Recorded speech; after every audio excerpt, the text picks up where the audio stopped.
שלום חברים, היום נלמד איך להזין עובדים לתוך המערכת הממוחשבת של מכרז גפן. לצורך כך, אנחנו נעשה שיתוף מסך ונתחיל את התהליך מההתחלה. אז קודם כל, כמובן, אנחנו נכנסים למערכת, ובנוהל הרגיל המערכת נתקעת, אז אנחנו מנסים להיכנס שוב. זו הזדמנות טובה להסביר מה קורה כשהמערכת נתקעת. הולכים ללשונית הזנת כתובת, מחיקת קובצי קוקיז, מוחקים את הקבצים, ואז טוענים מחדש. בדרך כלל זה פותר את הבעיה. חכה דקה או שניים וזה יפתור את הבעיה. במידה ולא, אני מנסה לפעמים לשונית חדשה.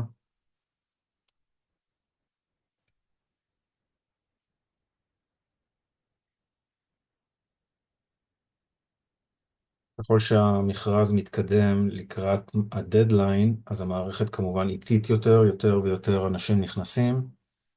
מאוד חשוב לא לעשות את זה בשעות הצהריים, בשעות שכולם נמצאים. בדרך כלל בשעות הלילה המאוחרות המערכת יותר פתוחה.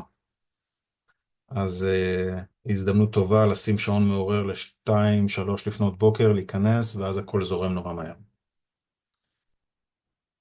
הנה, אני הולך להוספת עדכון למערכת, נכנס עם הקוד שלי, לי במקרה יש כמה יוזרים, אז אני נכנס עם היוזר הרלוונטי, ואז אני הולך ללשונית מכרז המענים, עובדים בארגון.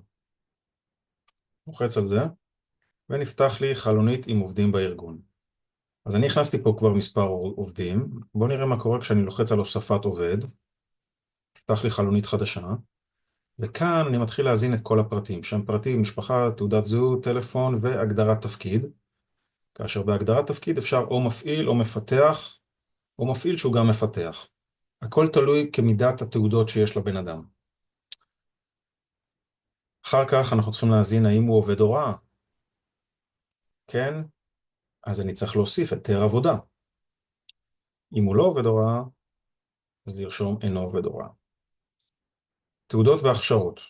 שימו לב שיכול להיות בן אדם שיש לו תעודת הוראה, אבל הוא לא עובד הוראה. ההבדל בין השניים זה שעובד הוראה עובד במערכת החינוך, מקבל תלוש משכורת ממשרד החינוך. אבל יש אנשים שאו יצאו לפנסיה, או שמעולם לא עבדו בכלל במערכת החינוך, הם רק הוציאו תעודת הוראה. אז אפשר לסמן אותם במקרה הזה כאן. פסיכולוגים, עובדים סוציאליים, אם אתם לא, אז תסמנו לא. אם אתם כן, נניח במקרה של עובד סוציאלי, אז אוטומטית הוא מבקש מכם להוסיף את רישום בפנקס העו"סים לטבלה. אני הולך כאן להוספת תעודה, ואני יכול בבחירה לרשום רישום בפנקס העו"ס, ואז לצרף את הקובץ ולשמור. אם אתם לא עובדים סוציאליים, אז לא יופיע לכם בכלל האופציה הזאת, אתם הולכים ישר למקצוע והכשרה.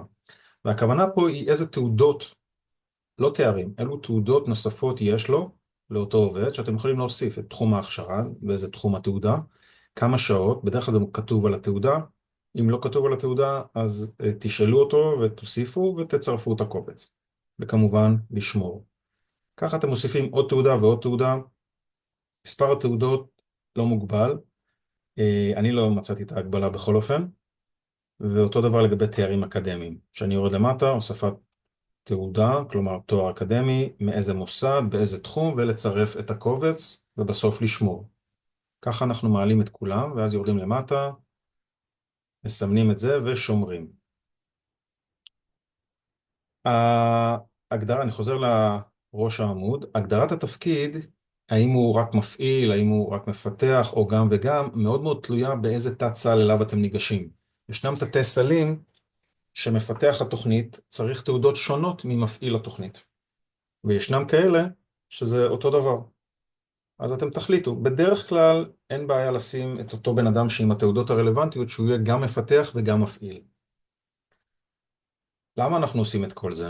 כי אחר כך במכרז עצמו, כשאנחנו נכנסים לשאלונים, אני אלך כרגע שוב פעם למכרז, פס הכחול, אחרי שהכנסנו עובדים לארגון, אני נכנס לריכוז הצעות והגשות למכרז, כשאני נכנס למכרז עצמו ואני בוחר איזשהו תת סל באחת התוכניות שלי, על זה נעשה אולי סרטון אחר, נניח חינוך חברתי ערכי קהילתי, לא משנה, אני נכנס לשאלון של המכרז, כשאני יורד למטה לפרק מפתחי ומפעילי התוכנית, שימו לב שהוא מבקש ממני כאן, בחרו את מפתחי התוכנית, ואחר כך בחרו את מדריכי התוכנית. ואין לי אפשרות לכתוב משהו. יש לי אפשרות לשייך מאותם עובדים שהכנסתי מהמסך הקודם של עובדי הארגון. לכן חשוב לדעת האם המדריך הוא גם מפתח, והאם המפתח הוא גם המדריך, או גם וגם. אם הוא גם וגם, אז בלשונית הזאת של מפתחי ומפעילי התוכנית, יופיעו לכם כולם. אם סימנתם עובדים מסוימים רק כמדריכים, אתם לא תראו אותם כאן באופציות. אתם תראו אותם רק באופציה פה למטה של מדריכים. את הטבלה הזאת של המדריכים, של עובדי הארגון, ניתן לעדכן לאורך כל השנה, ככה שגם עובדים שאתם מכניסים היום תוכלו בעתיד לעדכן ותוכלו גם לגרוע. אז בשלב הראשון של המכרז כדאי להכניס לפה את העובדים שיש לכם היום, או לפחות אלו שעומדים בתנאי הסף שיעזרו לכם להתקבל למכרז. בהמשך הדרך, אחרי שתקבלו את האישור, אתם יכולים להסיר אותם ולשים במקומם עובדים חדשים. קחו בחשבון שלא תוכלו להתחיל לעבוד ולדווח אם תסירו את העובדים שבעתיים התקבלתם למכרז. זה, אני מניח, ברור ומובן לכולם. שיהיה בהצלחה.